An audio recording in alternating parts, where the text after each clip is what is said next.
Halo semua, izinkan kelompok kami untuk mempresentasikan bisnis model Canvas dari perusahaan kami yaitu TeachMe. Kelompok kami terdiri dari Muhammad Arya Adirianto, Aurora Putri Kumalabakti, David Johan, Muhammad Raffi Atta, dan saya sendiri Natasha Salsabila. Pada presentasi kali ini akan dibagi menjadi dua bagian. Yang pertama, introduction dari perusahaan kami, dan selanjutnya ada bisnis model Canvas-nya. Yang pertama, perkenalan perusahaan. TeachMe merupakan sebuah platform yang mempertemukan orang yang sedang mencari pengajar pada suatu bidang tertentu dengan orang yang dapat serta bersedia menjadi pengajarnya. Berbeda dengan usaha bimbel, TeachMe lebih menitik beratkan pada freelancer yang memiliki kemampuan untuk mengajar daripada pengajar yang dinaungi instansi tertentu. Bagian selanjutnya adalah bisnis model Canvas dari TeachMe. Yang pertama ada Key Partner. Key Partner adalah hubungan perusahaan dengan entitas lain untuk mendukung berjalannya proses bisnis. Key Partner pada perusahaan kami antara lain adalah yang pertama para pengajar, lalu ada para murid atau mahasiswa yang ingin mengikuti tutor, dan yang terakhir ada app developer untuk aplikasi kami. Selanjutnya ada Key Activity. Key Activity adalah hal-hal yang dilakukan agar perusahaan kami dapat mencapai value per proposition-nya. Key activity yang pertama adalah dengan mengadakan kegiatan pembelajaran yang menyenangkan. Lalu diadakannya pemasaran dan promosi kepada para siswa atau mahasiswa. Lalu juga ada pengembangan aplikasi mobile, dan yang terakhir terdapat maintenance system. Baik, selanjutnya adalah key resource. Key resource sendiri merupakan resource utama yang dibutuhkan oleh perusahaan kami untuk menjalankan bisnisnya pada bisnis model Canvas ini.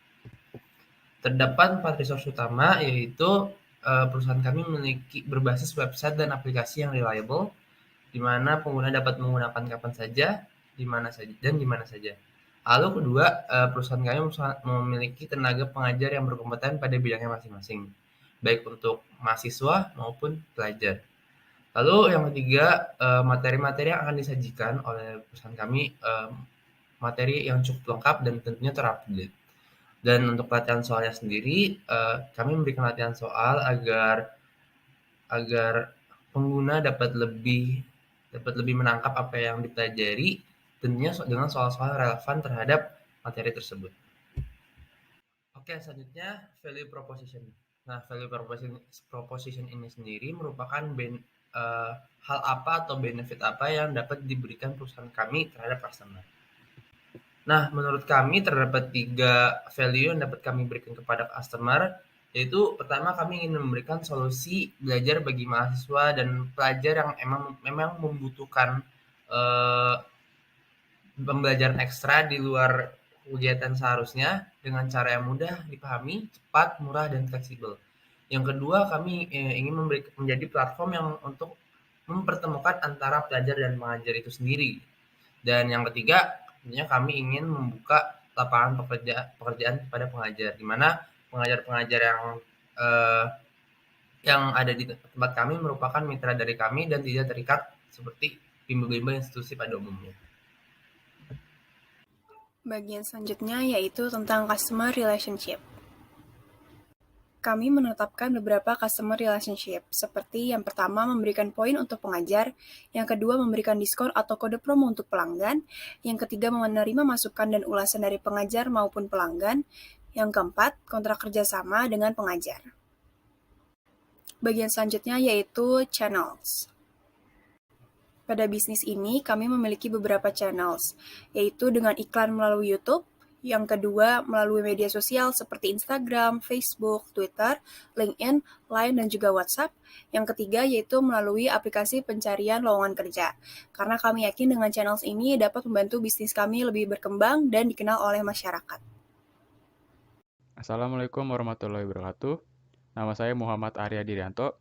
Di sini saya akan melanjutkan pembahasan teman saya, yaitu di sini saya akan membahas customer segment beserta cost structure dari bisnis kita. Lalu ada customer segment. Customer segment pada bisnis kita terdapat 2 macam, yaitu pengajar dan pencari tenaga pengajar. Pengajar di sini bukan berarti harus seorang guru yang bekerja pada suatu sekolah ataupun bimbel, melainkan pengajar di sini dapat berupa para freelancer yang dapat memiliki skill untuk mengajari seseorang sebuah skill lainnya. Ataupun para freelancer ini dapat mengajari orang-orang mengenai mata pembelajaran yang ada di SD, SMP, maupun SMA jika dibutuhkan. Ataupun yang ada di mata perkuliahan ketika di kuliah. Lalu di sini ada pencari tenaga pengajar. Pencari tenaga pengajar di sini berarti orang-orang yang membutuhkan seorang pengajar untuk mengajarinya sebuah skill. Lalu selanjutnya terdapat cost structure. Di sini cost structure untuk bisnis kita terdapat 3 macam. Yaitu yang pertama untuk biaya pembuatan aplikasi awal. Di sini estimasi biayanya sebesar 50 juta. Lalu yang kedua terdapat biaya maintenance aplikasi. Di sini estimasi biayanya adalah 20 juta per bulan. Maintenance di sini berarti aplikasi kita terdapat pengecekan secara per bulan untuk memelihara sistem yang ada. Lalu di sini juga kita dapat mengecek apakah terdapat bug yang ada yang mungkin saja dapat berakibat fatal pada aplikasinya. Lalu kita juga harus mengecek keamanan yang ada pada aplikasi kita. Lalu yang ketiga di sini ada biaya marketing di sosial media sebesar 3 juta per bulan. Di sini untuk pada awal berdirinya bisnis kita berfokus pada marketing yang ada di sosial media.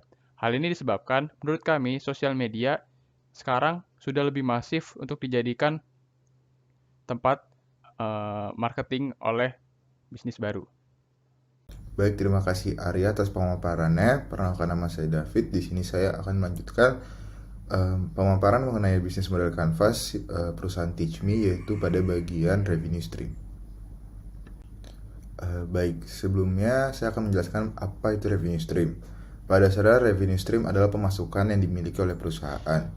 Revenue stream adalah sumber-sumber yang berkontribusi untuk mengisi kas perusahaan baik secara langsung ataupun secara tidak langsung, yaitu melalui proses pertukaran produk ataupun jasa. Pada bisnis model Canvas kami, perusahaan TeachMe yang memiliki 3 revenue stream.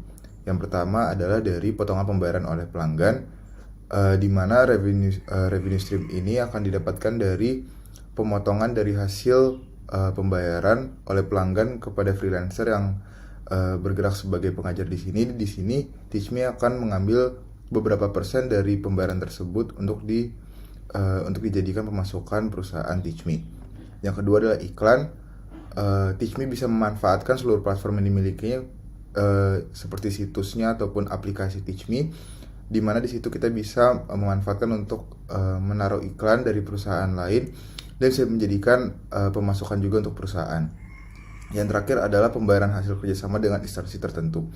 TeachMe dapat bekerjasama dengan instansi lain untuk mendapatkan freelancer sebagai pengajar.